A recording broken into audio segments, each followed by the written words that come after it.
بسم الله الرحمن الرحيم. ألف لام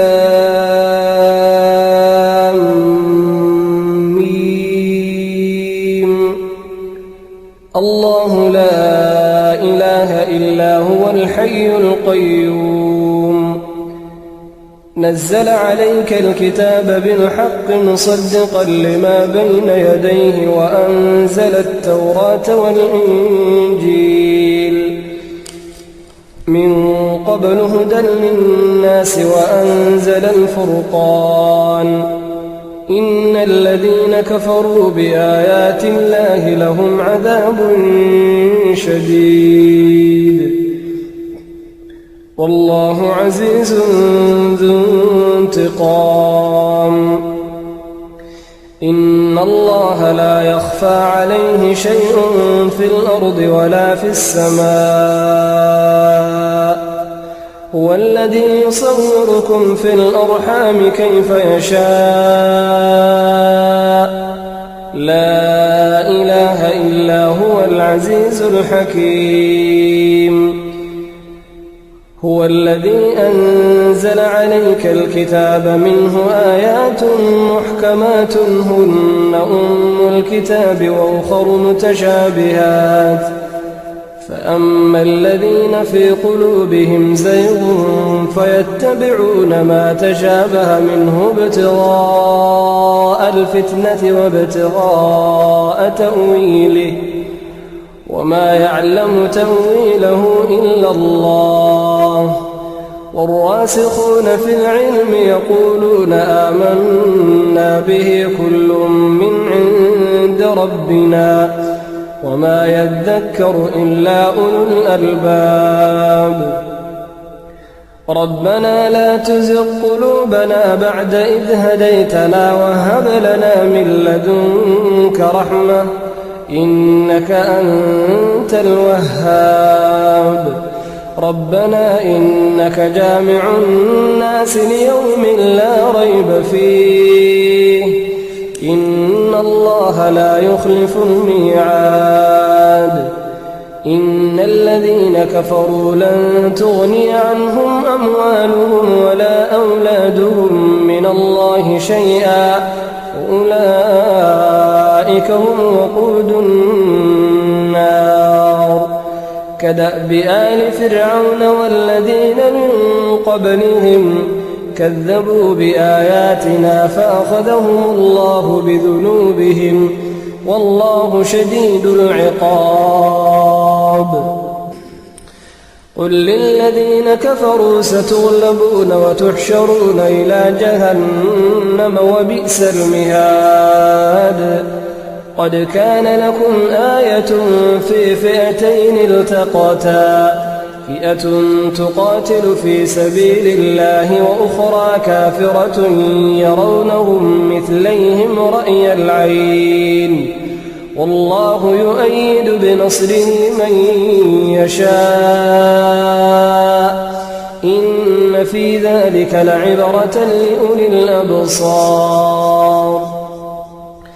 زين للناس حب الشهوات من النساء والبنين والقناطير المقنطرة من الذهب والفضة والخيل المسومة والأنعام والحرث ذلك متاع الحياة الدنيا والله عنده حسن المآب. قل أنبئكم بخير من ذلكم للذين اتقوا عند ربهم جنات تجري من تحتها الأنهار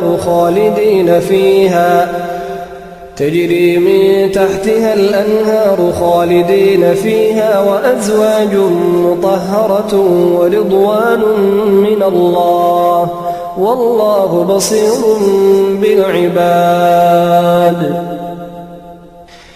الذين يقولون ربنا إننا آمنا فاغفر لنا ذنوبنا وقنا عذاب النار الصابرين والصادقين والقانتين والمنفقين والمستغفرين بالأسحار شهد الله أنه لا إله إلا هو والملائكة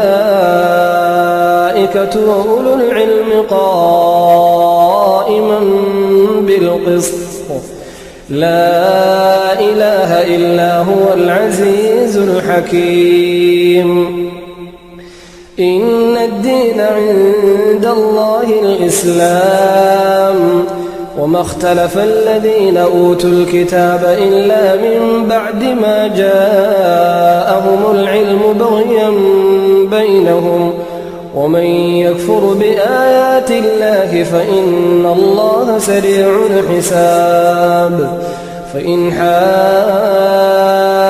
حاجوك فقل أسلمت وجهي لله ومن اتبعن وقل للذين أوتوا الكتاب والأميين أأسلمتم فإن أسلموا فقد اهتدوا وإن تولوا فإنما عليك البلاغ والله بصير بالعباد إن الذين يكفرون بآيات الله ويقتلون النبيين بغير حق ويقتلون الذين يأمرون بالقسط من الناس فبشرهم بعذاب أليم أولئك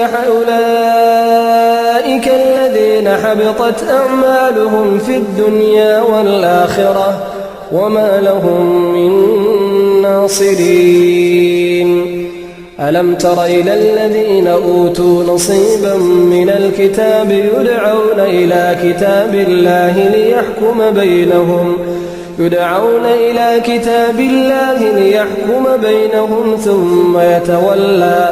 ثم يتولى فريق منهم وهم معرضون ذلك بأنهم قالوا لن تمسنا النار إلا أياما معدودات وغرهم في دينهم ما كانوا يفترون فكيف إذا جمعناهم ليوم لا ريب فيه ووفيت كل نفس ما كسبت وهم لا يظلمون قل اللهم مالك الملك تؤتي الملك من تشاء وتنزع الملك ممن تشاء وتعز من تشاء وتذل من تشاء بيدك الخير إنك على كل شيء قدير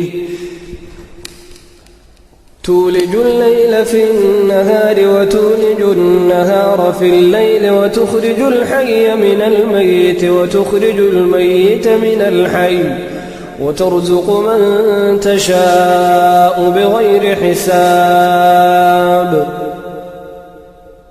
لا يتخذ المؤمنون الكافرين أولياء من دون المؤمنين ومن يفعل ذلك فليس من الله في شيء إلا أن تتقوا منهم تقاه ويحذركم الله نفسه وإلى الله المصير قل إن تخفوا ما في صدوركم أو تبدوه يعلمه الله ويعلم ما في السماوات وما في الأرض والله على كل شيء قدير يوم تجد كل نفس ما عملت من خير محضرا وما عملت من سوء تود لو أن بينها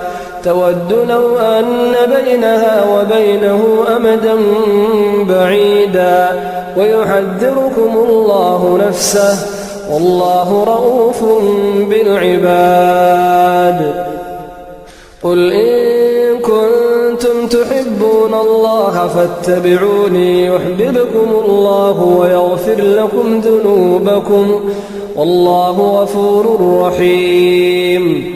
قل أطيعوا الله والرسول فإن تولوا فإن الله لا يحب الكافرين. إن الله اصطفى آدم ونوحا وآل إبراهيم وآل عمران على العالمين ذرية بعضها من بعض والله سميع عليم. إذ قالت امرأة عمران رب إني نذرت لك ما في بطني محررا فتقبل مني إنك أنت السميع العليم. فلما وضعتها قالت رب إني وضعتها أنثى والله أعلم بما وضعت وليس الذكر كالأنثى وإني سميتها مريم وإني أعيذها بك وذريتها من الشيطان الرجيم. فتقبلها ربها بقبول حسن وأنبتها نباتا حسنا وكفلها زكريا. كلما دخل عليها زكريا المحراب وجد عندها رزقا قال يا مريم أنى لك هذا قالت هو من عند الله إن الله يرزق من يشاء بغير حساب. هنالك دعا زكريا ربه قال رب هب لي من لدنك ذرية طيبة إنك سميع الدعاء. فنادته الملائكة وهو قائم يصلي في المحراب أن الله يبشرك بيحيى مصدقا بكلمة من الله وسيدا وحصورا ونبيا من الصالحين. قال رب أنى يكون لي غلام وقد بلغني الكبر وامرأتي عاقر قال كذلك الله يفعل ما يشاء. قال رب اجعل لي آية قال آيتك ألا تكلم الناس 3 أيام إلا رمزا واذكر ربك كثيرا وسبح بالعشي والإبكار.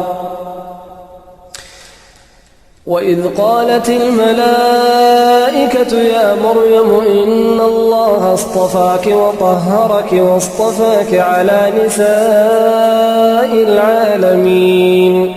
يا مريم اقنتي لربك واسجدي واركعي مع الراكعين. ذلك من أنباء الغيب نوحيه إليك وما كنت لديهم إذ يلقون أقلامهم أيهم يكفل مريم وما كنت لديهم إذ يختصمون. إذ قالت الملائكة يا مريم إن الله يبشرك بكلمة منه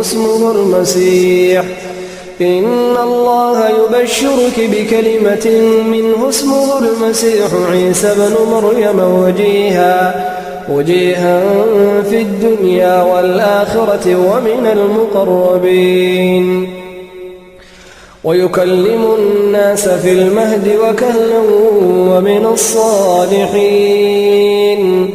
قالت رب أنى يكون لي ولد ولم يمسسني بشر قال كذلك الله يخلق ما يشاء إذا قضى أمرا فإنما يقول له كن فيكون. ويعلمه الكتاب والحكمة والتوراة والإنجيل ورسولا إلى بني إسرائيل أني قد جئتكم بآية من ربكم أني أخلق لكم من الطين كهيئة الطير فأنفخ فيه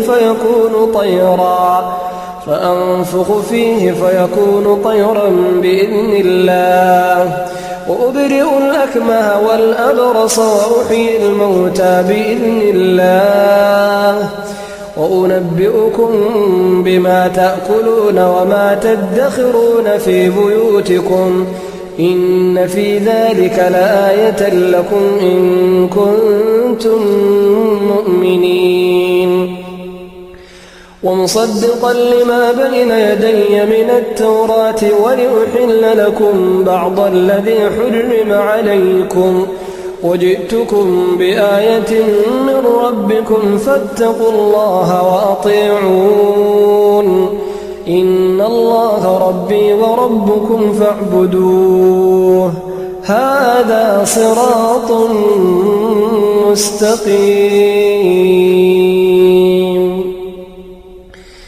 فلما أحس عيسى منهم الكفر قال من أنصاري إلى الله قال الحواريون نحن أنصار الله آمنا بالله واشهد بأننا مسلمون. ربنا آمنا بما أنزلت واتبعنا الرسول فاكتبنا مع الشاهدين. ومكروا ومكر الله والله خير الماكرين. قال الله يا عيسى إني متوفيك ورافعك إلي ومطهرك من الذين كفروا وجاعل الذين اتبعوك فوق الذين كفروا إلى يوم القيامة ثم إلي مرجعكم فأحكم بينكم فيما كنتم فيه تختلفون.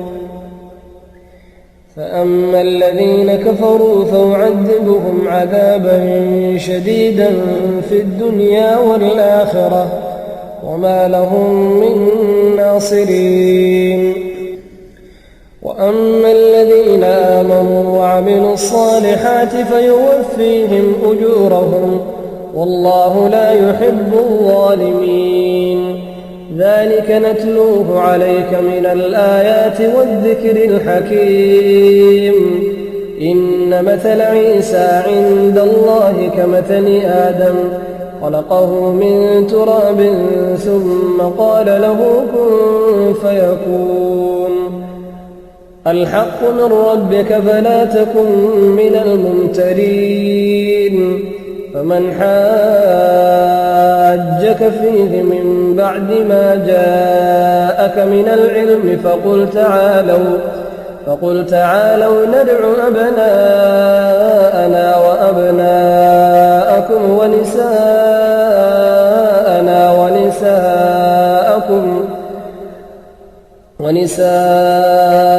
ونساءكم وأنفسنا وأنفسكم ثم نبتهل فنجعل لعنة الله على الكاذبين. إن هذا لهو القصص الحق وما من إله إلا الله وإن الله لهو العزيز الحكيم. فإن تولوا فإن الله عليم بالمفسدين. قل يا أهل الكتاب تعالوا إلى كلمة سواء بيننا وبينكم ألا نعبد إلا الله ولا نشرك به شيئا ولا يتخذ بعضنا بعضا أربابا من دون الله. فإن تولوا فقولوا اشهدوا بأننا مسلمون. يا أهل الكتاب لم تحاجون في إبراهيم وما أنزلت التوراة وما أنزلت التوراة والإنجيل إلا من بعده أفلا تعقلون ها أنتم هؤلاء حاججتم فيما لكم به علم فلم تحاجون فيما ليس لكم به علم والله يعلم وأنتم لا تعلمون ما كان إبراهيم يهوديا ولا نصرانيا ولكن كان حنيفا مسلما وما كان من المشركين إن أولى الناس بإبراهيم للذين اتبعوه وهذا النبي والذين آمنوا والله ولي المؤمنين ودت طائفة من أهل الكتاب لو يضلونكم وما يضلون إلا أنفسهم وما يشعرون يا أهل الكتاب لم تكفرون بآيات الله وأنتم تشهدون يا أهل الكتاب لم تلبسون الحق بالباطل وتكتمون الحق وأنتم تعلمون وقالت طائفة من أهل الكتاب آمنوا بالذي أنزل على الذين آمنوا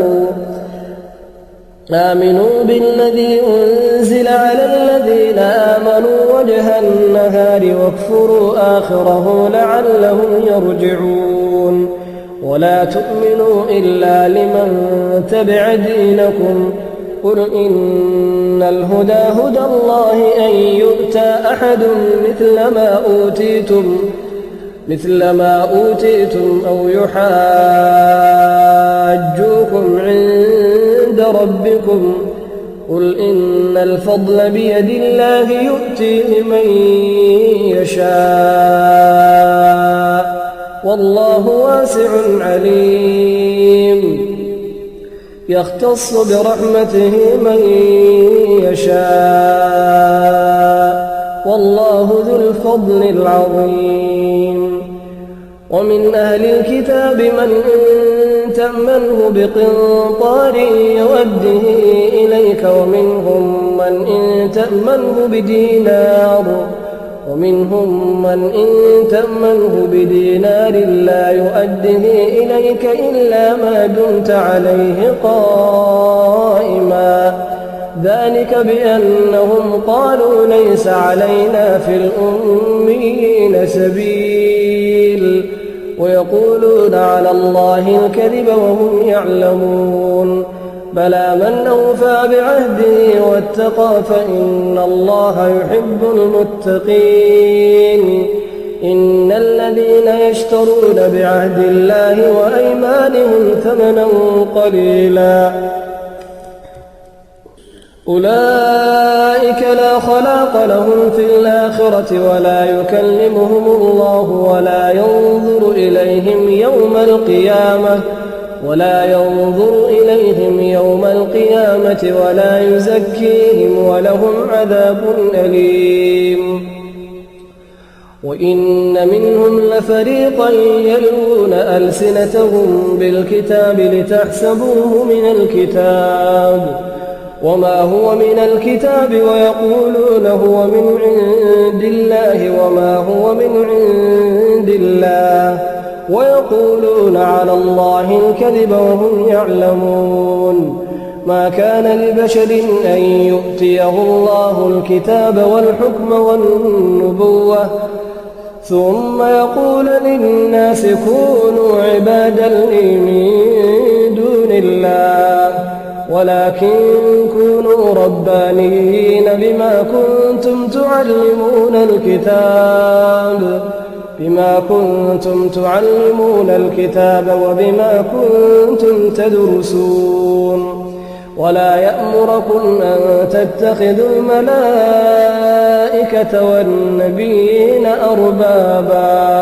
أيأمركم بالكفر بعد إذ أنتم مسلمون وإذ أخذ الله ميثاق النبيين لما آتيتكم من كتاب وحكمة ثم جاءكم رسول مصدق لما معكم لتؤمنن به ولتنصرنه قال أأقررتم وأخذتم على ذلكم إصري قالوا أقررنا قال فاشهدوا وأنا معكم من الشاهدين فمن تولى بعد ذلك فأولئك هم الفاسقون أفغير دين الله يبغون وله أسلم من في السماوات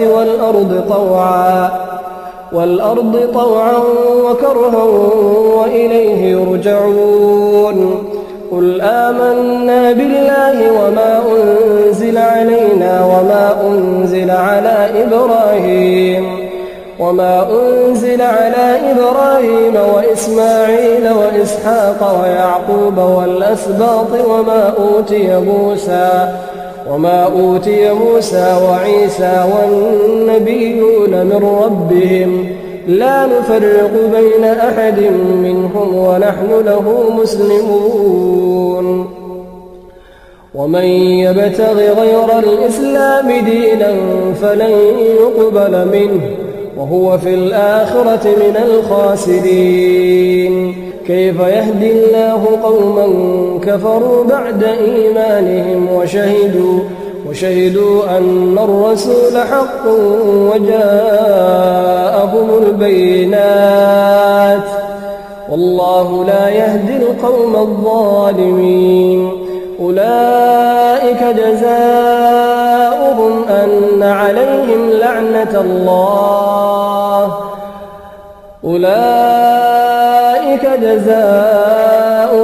أن عليهم لعنة الله والملائكة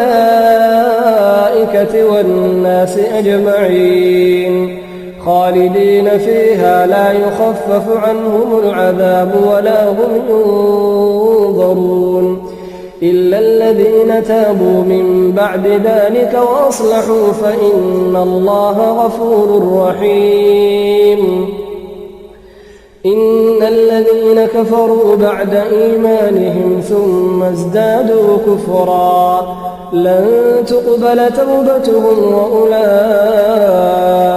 هم الضالون إن الذين كفروا وماتوا وهم كفار فلن يقبل من